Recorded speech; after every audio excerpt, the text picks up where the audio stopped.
Jubilee hills by elections కు schedule విడుదల చేసింది కేంద్ర ఎన్నికల సంఘం. నవంబర్ 11న పోలింగ్, 14న కౌంటింగ్ నిర్వహించనున్నట్లుగా కేంద్ర ఎన్నికల సంఘం ప్రకటించింది. సిట్టింగ్ ఎమ్మెల్యే మాగంటి గోపీనాథ్ మృతితో ఉప ఎన్నిక జరగనుంది. ఎన్నికల షెడ్యూల్ ప్రకటనతో హైదరాబాద్లో ఎలక్షన్ కోడ్ అమల్లోకి వచ్చింది. జూబ్లీ హిల్స్ సీట్పై కన్నేసిన ప్రధాన పార్టీలు ప్రచారాన్ని మొదలుపెట్టేశాయి. ఇప్పటికే సిట్టింగ్ స్థానాన్ని దక్కించుకోవాలని పట్టుదలతో ఉన్న బీఆర్ఎస్ అభ్యర్థిని కూడా ఖరారు చేసింది. మాగంటి గోపీనాథ్ భార్య సునీతను ప్రకటించింది. ఆమె గెలుపు కోసం బీఆర్ఎస్ అధిష్టానం డివిజన్ల వారీగా ఎమ్మెల్యేలు, ఎమ్మెల్సీలను ఇన్ఛార్జీలుగా నియమించింది.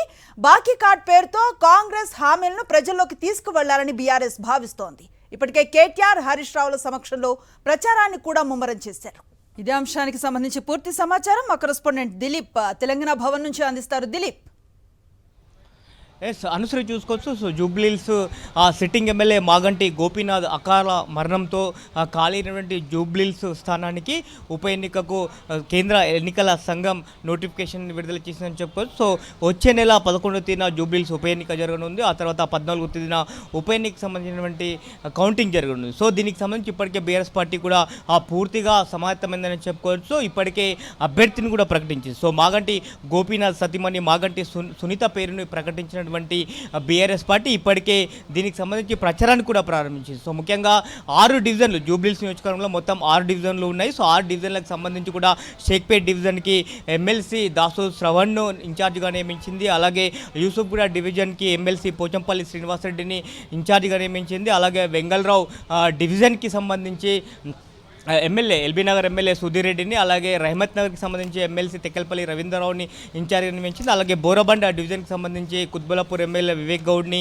అక్కడ ఇన్ఛార్జిగా నియమించింది. అలాగే ఎర్రగడ్డ డివిజన్కి సంబంధించి కూడా ఇటు కూకట్పల్లి ఎమ్మెల్యే మాధవరం కృష్ణరావు గారు ఇన్ఛార్జిగా నియమించి సో మొత్తం 6 మందిని ఇప్పటికే 6 డివిజన్లలో కూడా ఇన్ఛార్జిగా నియమించి ఇప్పటికే ప్రచారాన్ని కూడా ప్రారంభించింది. అలాగే కాంగ్రెస్ పార్టీకి సంబంధించినటువంటి ఎన్నికలకు ముందు ఇచ్చినటువంటి హామీలు ఏవైతే ఉన్నాయో వాటిని నిర్వహించడంలో పూర్తిగా వైఫల్యం చెందిందంటూ కూడా కాంగ్రెస్ పార్టీ హామీలు ఇప్పటివరకు ఏ వర్గానికి ఎంతెంత బాకీ ఉంది అంటూ కూడా ఒక బకాయి కార్డును కూడా ఇప్పటికే విడుదల చేసింది. సో ఇప్పటికే ఆ బకాయి కార్డుని ఇంటింటి ప్రచార అస్త్రంగా ఇటు బీఆర్ఎస్ పార్టీ మలుచుకునే అవకాశం ఉంది. ఇప్పటికే బీఆర్ఎస్ వర్కింగ్ ప్రెసిడెంట్ కేటీఆర్ బకాయి కార్డుని ఇటు షేక్పేట్ డివిజన్లో ఇంటింటికి ప్రచారం చేయగా, అలాగే ఇటు యూసుఫ్గూడ డివిజన్లో మాజీ మంత్రి సిద్దిపేట ఎమ్మెల్యే ఇటు హరీష్ రావు కూడా ఇంటింటికి బకాయి కార్డుని పంపిణీ చేశారు. సో ముఖ్యంగా ఇది జూబ్లీహిల్స్ నియోజకవర్గము. సో ఇది బీఆర్ఎస్ పార్టీకి కంచుకోటగా ఉంది. సిట్టింగ్ ఇది మాగంటి గోపీనాథ్ వరుసగా ఇక్కడ 3 సార్లు కూడా విజయం సాధించారు కాబట్టి మరోసారి కూడా ఇక్కడ విజయం సాధిస్తామనే పూర్తి నమ్మకంతో ఇటు బీఆర్ఎస్ పార్టీ ఉందని చెప్పుకోవచ్చు. సో ఇప్పటికీ అభ్యర్థిని కూడా ప్రకటించి అలాగే ప్రచారంలో కూడా దూసుకుపోతున్న పరిస్థితి కనిపిస్తోంది. అలాగే ఎలాగైనా సరే ఈ సిట్టింగ్ స్థానాన్ని గెలుచుకోవాలని బీఆర్ఎస్ పార్టీ వ్యూహాలు కూడా రచిస్తున్న పరిస్థితి కనిపిస్తుంది. ఎందుకంటే గతంలో కూడా ఇటు కంటోన్మెంట్ స్థానాన్ని వదులుకున్న పరిస్థితి కనిపిస్తుంది. అప్పుడు జరిగినటువంటి ఉప ఎన్నికల్లో అధికార కాంగ్రెస్ పార్టీ ఆ సీట్ని కైవసం చేసుకుంది కాబట్టి అప్పుడు జరిగినటువంటి తప్పిదాలు ఈసారి ఉప ఎన్నికల్లో జరగకూడదు అని బీఆర్ఎస్ పార్టీ చాలా గట్టిగా కూడా దానిపైన ఫోకస్ పెట్టింది. ఇప్పటికే డివిజన్ల వారీగా కూడా ప్రత్యేకంగా సమావేశాలు ఏర్పాటు చేసింది. అలాగే మాగంటి గోపీనాథ్ మరణం తర్వాత అన్ని డివిజన్లలో కూడా సంస్మరణ సభలను కూడా ఏర్పాటు చేసింది. సో ఈ రకంగా ఇప్పటికే జూబ్లీహిల్స్ నియోజకవర్గం పైన ఫోకస్ పెట్టింది. సో ఖచ్చితంగా జూబ్లీహిల్స్ నియోజకవర్గం గెలిచి సో తెలంగాణలో బీఆర్ఎస్ పార్టీ బలంగా ఉంది అనేటువంటి సంకేతాలు మరోసారి ఇవ్వాలని ఇటు బీఆర్ఎస్ పార్టీ కూడా ప్రయత్నాలు చేస్తుందని చెప్పుకోవచ్చు. సో కాబట్టి అభ్యర్థుల విషయంలో కూడా ఇక లేట్ చేయకుండా మాగంటి సునీతని ఇప్పటికే బీఆర్ఎస్ అధినేత కేసీఆర్ ప్రకటించారు కాబట్టి ఇక పూర్తి స్థాయి ప్రచారానికి రంగం సిద్ధం చేసుకుంటుందనే చెప్పుకోవచ్చు. కాబట్టి సో మరి రేపటి నుంచి ఎన్నికల ప్రచారం మరింత ఉధృతంగా కొనసాగే అవకాశం ఉన్న పరిస్థితి కనిపిస్తూ ఉంది. సో ఈ నెల 21వ తేదీ వరకు కూడా నామినేషన్ల స్వీకరణ చివరి తేదీగా ఉంది కాబట్టి సో వచ్చే నెల 11వ తేదీ ఎన్నికలు జూబ్లీహిల్స్ ఉప ఎన్నిక జరగనుంది. సో 14వ తేదీన కౌంటింగ్ జరుగుతుంది. సో దీనికి పూర్తి స్థాయిలో బీఆర్ఎస్ పార్టీ ఇప్పటికే ముమ్మరంగా కూడా ప్రచారం కొనసాగిస్తుంది కాబట్టి సిట్టింగ్ స్థానాన్ని ఎలాగైనా నిలుపుకోవాలి. పట్టు హైదరాబాద్లో కొంత బీఆర్ఎస్ పార్టీకి పట్టుంది కాబట్టి సో మరోసారి జూబ్లీహిల్స్ నియోజకవర్గాన్ని కైవసం చేసుకొని హైదరాబాద్లో బీఆర్ఎస్కి పూర్తి స్థాయి పట్టు ఉంది అనేటువంటి నిరూపించుకోవాలనే ఉద్దేశంలో బీఆర్ఎస్ పార్టీ ఉన్నట్టుగా తెలుస్తూ ఉంది. Anusri. Right, thank you Dilip. ఇక ఇదే అంశంపై మా కరెస్పాండెంట్ రాకేష్ మరింత సమాచారాన్ని అందిస్తారు. రాకేష్.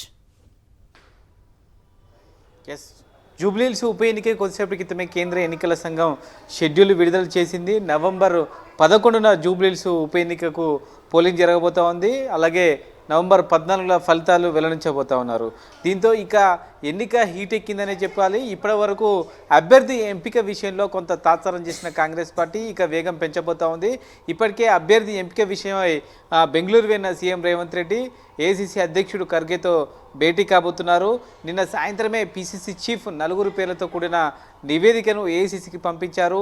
ఎవరు బలాలేంటి, ఎవరిని అభ్యర్థిగా పెడితే ఏ విధంగా ఉంటుంది, వాళ్ళ బలాలేంటి, బలహీనతలు ఏంటి అనే అంశాల ఆధారంగా కూడా ఈ యొక్క నివేదికను షీల్డ్ కవర్లు చేసి ఏఐసీసీకి పంపించినట్టుగా సమాచారం. కేసీ వేణుగోపాల్ ఈ రిపోర్ట్ను ఆధారంగా చేసుకొని ఏఐసీసీ ముఖ్య నేతతో చర్చించి అభ్యర్థినికి సంబంధించి వివరాలు టీపీసీసీకి ఇచ్చే అవకాశం కనిపిస్తోంది. ఇప్పటికే ఇన్ఛార్జ్ మీనాక్షి నటరాజన్ కూడా 2 రోజులుగా హైదరాబాద్లో ఉంటున్నారు. పార్టీకి సంబంధించిన ముఖ్య నేతలతో చర్చలు జరుపుతూ ఉన్నారు. జూబ్లీహిల్స్ ఉప ఎన్నికకు సంబంధించి 3 మంత్రులకు ఇన్ఛార్జి బాధ్యతలు అప్పగించారు. రోజు కూడా డివిజన్లలో పర్యటిస్తూ కూడా ప్రచార వేగం పెంచుతున్నారు. అయితే ఓవైపు బీఆర్ఎస్ పార్టీ ఇప్పటికే అభ్యర్థిని అఫీషియల్గా అనౌన్స్ చేసింది. అటు అభ్యర్థితో పాటు పార్టీ ముఖ్య నేతలందరూ కూడా ప్రచారం చేస్తున్న నేపథ్యంలో కాంగ్రెస్ పార్టీ కేవలం అభ్యర్థుల మధ్య ఎవరైతే ఆశావాలు ఉన్నారో వారి మధ్య పోటీ పెట్టి మాత్రమే ప్రచారం నిర్వహిస్తున్నారు. అఫీషియల్గా అభ్యర్థిని ప్రకటించడంతో కొంత నెగిటివ్ ఉందని చెప్పి పార్టీకి ఇన్ఫర్మేషన్ ఉండడంతో వీళ్ళని తొందరగా ఈ అభ్యర్థిని ప్రకటించేలా నిర్ణయానికి రావడం జరిగింది. 2-3 రోజుల్లోనే అభ్యర్థిని ఫైనల్ చేసే అవకాశం కనిపిస్తుంది. ఓవరాల్గా అధికారంలో ఉన్నాం కాబట్టి ఆ పవర్ను యూజ్ చేసుకోవాలి, అభివృద్ధి చేస్తామనే హామీలతో కూడా ఈ ఎన్నికల్లో గెలవాలని కాంగ్రెస్ పార్టీ భావిస్తూ ఉంది. ముఖ్యంగా సంబంధించి గ్రేటర్ హైదరాబాద్లో గత అసెంబ్లీ ఎన్నికల్లో ఒక్క స్థానం కూడా కాంగ్రెస్ పార్టీ గెలవలేదు. సంబంధించి కంటోన్మెంట్ ఉప ఎన్నికల్లో కాంగ్రెస్ పార్టీ గెలిచింది. ప్రస్తుతం 2వ ఉప ఎన్నిక గ్రేటర్ పరిధిలో జరుగుతుంది కాబట్టి దీన్ని కూడా ప్రతిష్టాత్మకంగా తీసుకుంది. ఇక్కడ కనుక గెలిస్తే వచ్చే గ్రేటర్ హైదరాబాద్ ఎన్నికల్లో ఖచ్చితంగా కాంగ్రెస్ పార్టీకి మెజారిటీ స్థానాలు రావడానికి ఉపయోగపడుతుంది. అట్ ది సేమ్ టైం పార్టీని ఇక్కడ బలోపేతం చేయడానికి అవకాశం ఉంటుంది కాబట్టి ఈ ఎన్నికను అత్యంత ప్రతిష్టాత్మకంగా తీసుకోవడం జరిగింది. ముఖ్యంగా గత అసెంబ్లీ ఎన్నికల్లో ఇక్కడి నుంచి పోటీ చేసిన అజరుద్దీన్ని రిపోర్ట్స్ సరిగా లేవు, కొంత నెగిటివ్ ఉందనే ఉద్దేశంతో సంబంధించి గవర్నర్ కోటాలో సిఫార్సు చేసి పక్కన పెట్టారు. మిగతా అభ్యర్థులందరూ కూడా ఆశావాళ్ళందరూ కూడా టికెట్ ఎవరికి రావాలన్నా కూడా ఖచ్చితంగా మీరు బలవంతులని నిరూపించుకున్నట్టు కూడా ఇప్పటికే పార్టీ ఇంటర్నల్గా కాంపిటీషన్ పెట్టిన నేపథ్యంలో అభ్యర్థులందరూ కూడా పర్యటిస్తున్నారు. నాకు సంబంధించి ఓటర్లను ప్రసన్న చేసుకునే పని చేస్తున్నారు. ఇటు ఇన్ఛార్జి మంత్రులు కూడా ఎప్పటికప్పుడు పర్యటిస్తూ అభివృద్ధి కార్యక్రమాలు చేయడం జరిగింది. అప్పుగా 100 కోట్లకు పైగా కూడా ఇక్కడ అభివృద్ధి కార్యక్రమాలకు సంబంధించి శంకుస్థాపనలు చేశారు. దాదాపు ఈ 2-3 రోజుల నుంచి కూడా చాలా వరకు కూడా పనులకు సంబంధించి కూడా చేసినట్టుగా సమాచారం. ఓవరాల్గా అభివృద్ధి, అధికారం అనే పవర్ను ఆధారంగా చేసుకుని ఖచ్చితంగా గెలవాలి అనే ఉద్దేశంతో కాంగ్రెస్ పార్టీ పావులు కదుపుతోంది. కానీ ఆశావాళ్ళు ఎక్కువ మంది ఉన్నారు. ఎవరికి టికెట్ ఇచ్చినా మిగతా వారిని ఏ విధంగా సమన్వయం చేస్తారు, ఏ విధంగా వాళ్ళని సిట్రేట్ చేస్తారనేది చూడాలి. ఛాలెంజింగ్ మాత్రం కాంగ్రెస్ పార్టీ ఉందని చెప్పుకోవచ్చు. రైట్. జూబ్లీహిల్స్ ఉప ఎన్నికకు సంబంధించి తేదీ ఖరారు అయిన నేపథ్యంలో అన్ని పార్టీలు కూడా ప్రతిష్టాత్మకంగా తీసుకున్న పరిస్థితి. బీజేపీ ఆఫీస్ నుంచి మా కరెస్పాండెంట్ విక్రమ్ అందుబాటులో ఉన్నారు. విక్రమ్, అనుశ్రీ, జూబ్లీహిల్స్ ఉప ఎన్నికపై బీజేపీ పూర్తి స్థాయిలో సన్నద్ధమైందని చెప్పుకోవచ్చు. కిషన్ రెడ్డి ప్రాతినిధ్యం వహిస్తున్న సికింద్రాబాద్ పార్లమెంటుకు సంబంధించి భాగంగా ఉన్న జూబ్లీహిల్స్ నియోజకవర్గాన్ని కేంద్ర మంత్రి కిషన్ రెడ్డి చాలా ప్రతిష్టాత్మకంగా తీసుకుంటున్నారు. జూబ్లీహిల్స్కి సంబంధించి ఇప్పటికే పోలింగ్ బూత్ స్థాయి నుంచి కమిటీలు వేసుకోవడం జరిగింది. ఇప్పటికే మనం చూసుకోవచ్చు ఎన్నికల నిర్వహణ కమిటీకి సంబంధించి 5 మంది సభ్యులతో ఒక కమిటీని వేసుకున్నారు. అభ్యర్థి ఎంపికకు సంబంధించి 3 సభ్య కమిటీ ఒకటి వేసుకున్నారు. అభ్యర్థి ఎంపిక ప్రక్రియకు సంబంధించి రేపు కీలక సమావేశం జరగబోతుంది. బీజేపీ హైదరాబాద్ సిటీ కార్యాలయంలో రేపు కీలకమైన అభిప్రాయ సేకరణకు సంబంధించిన సమావేశం జరుగుతుంది. ఎల్లుండి అభ్యర్థి ప్రకటన దాదాపుగా ఉండే అవకాశాలు అయితే స్పష్టంగా కనిపిస్తున్నాయి. మొత్తంగా మనం చూసుకోవచ్చు జూబ్లీహిల్స్కి సంబంధించి మన కాంగ్రెస్ బీఆర్ఎస్ కంటే ప్రతిష్టాత్మకంగా తీసుకొని ఖచ్చితంగా గెలవాలని చెప్పి బీజేపీ భావిస్తుంది. దానికి సంబంధించి జీఎస్టీ తగ్గింపు కూడా ఖచ్చితంగా ఎన్నికల్లో ప్రచారంగా వాడుకోవాలని చెప్పి బీజేపీ భావిస్తుంది. జీఎస్టీ తగ్గింపుతో ప్రతి కుటుంబానికి లబ్ధి జరుగుతుందని చెప్పి బీజేపీ ప్రచారం చేయాలనుకుంటుంది. అదేవిధంగా రాబోయే జీహెచ్ఎంసీ ఎలక్షన్స్ కానీ రాబోయే ఎన్నికలకు సంబంధించి జూబ్లీహిల్స్ ఉప ఎన్నిక ఒక బూస్టప్గా తీసుకోవాలి. వచ్చే అసెంబ్లీ ఎన్నికల నాటికి ఖచ్చితంగా అధికారంలో రావాలి అంటే ఉప ఎన్నికల్లో ఖచ్చితంగా గెలిచి తీరాలి అని చెప్పి గట్టి పట్టుదలతో బీజేపీ ఉంది. బీజేపీ రాష్ట్ర అధ్యక్షుడిగా రామచంద్రరావు ఎన్నికైన తర్వాత మొదటి ఎన్నికగా జూబ్లీహిల్స్ను చూడొచ్చు. ఈ నేపథ్యంలో జూబ్లీహిల్స్ ఉప ఎన్నిక ఇటు రాష్ట్ర అధ్యక్షుడిగా అయిన రామచంద్రరావుకు, అదేవిధంగా సికింద్రాబాద్ పార్లమెంట్లో భాగంగా ఉన్న కిషన్ రెడ్డికి కూడా ఇది ప్రతిష్టాత్మకమే అని చెప్పుకోవచ్చు. ఈ నేపథ్యంలో జూబ్లీహిల్స్ ఎన్నికపై అభ్యర్థి ఎంపిక ప్రక్రియ రేపు సమావేశంలో నిర్వహించే అవకాశం ఉంది. ఎల్లుండి జాతీయ నాయకత్వం అభ్యర్థి ఎంపికను ప్రకటించే అవకాశాలు అయితే స్పష్టంగా కనిపిస్తున్నాయి. దాని తర్వాత మనం చూసుకోవచ్చు ఖచ్చితంగా బీహార్ ఎన్నికలతో పాటే గతంలో వచ్చిన దుబ్బాకలో విజయం సాధించాము. ఇప్పుడు బీహార్ ఎన్నికలతో పాటు జూబ్లీహిల్స్ ఉప ఎన్నిక వచ్చింది, ఖచ్చితంగా గెలుస్తాము, అదే సెంటిమెంట్తో గెలిచి తీరుతామని చెప్పి బీజేపీ నేతలు అయితే చెప్తున్న పరిస్థితి అయితే ఉంది. మొత్తంగా జూబ్లీహిల్స్లో కాంగ్రెస్కు బీజేపీకి మధ్య పోటీ ఉంటుంది అని చెప్పే ప్రయత్నం అయితే బీజేపీ ప్రయత్నం చేస్తుందని చెప్పుకోవచ్చు. అనుశ్రీ. రైట్ విక్రమ్, బీజేపీ తరపు నుంచి ఏ అభ్యర్థి పేరు ప్రధానంగా వినిపిస్తోంది అంటే ఏం చెప్తారు? అనుశ్రీ, మనం చూసుకోవచ్చు గత ఎన్నికల్లో పోటీ చేసిన లంకల దీపక్ రెడ్డి ఈ గత ఎన్నికల్లో అసెంబ్లీ ఎన్నికల్లో 25,000 ఓట్లు రావడం జరిగింది. అయితే అభ్యర్థిని మార్చాలా వద్దా అన్న దానిపై రేపు అభిప్రాయ సేకరణ కమిటీలో ప్రధానంగా చర్చించబోతున్నారు. బీజేపీ నుంచి మనం చూసుకోవచ్చు 20 మంది ప్రజాప్రతినిధులు ఎంపికయ్యారు. అందులో ఒక మహబూబ్నగర్ ఎంపీ డీకే అర్ణ మాత్రమే మహిళ ఉన్నారు. జూబ్లీహిల్స్ నుంచి కూడా మహిళకు ప్రాతినిధ్యం కల్పిస్తే ఏ విధంగా ఉంటుంది అన్న దానిపై కూడా ప్రధానంగా చర్చ జరుగుతుందని చెప్పుకోవచ్చు.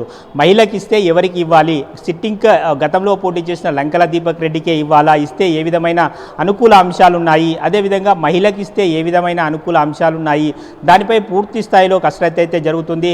మహిళకి ఇస్తే జూటూరు కీర్తిరెడ్డి జూబ్లీహిల్స్ స్థానికురాలు, ఆమెకిస్తే ఎలా ఉంటుందన్న దానిపై కూడా పార్టీలో చర్చ జరుగుతుంది, దానిపై అభిప్రాయ సేకరణ కూడా జరుగుతుంది.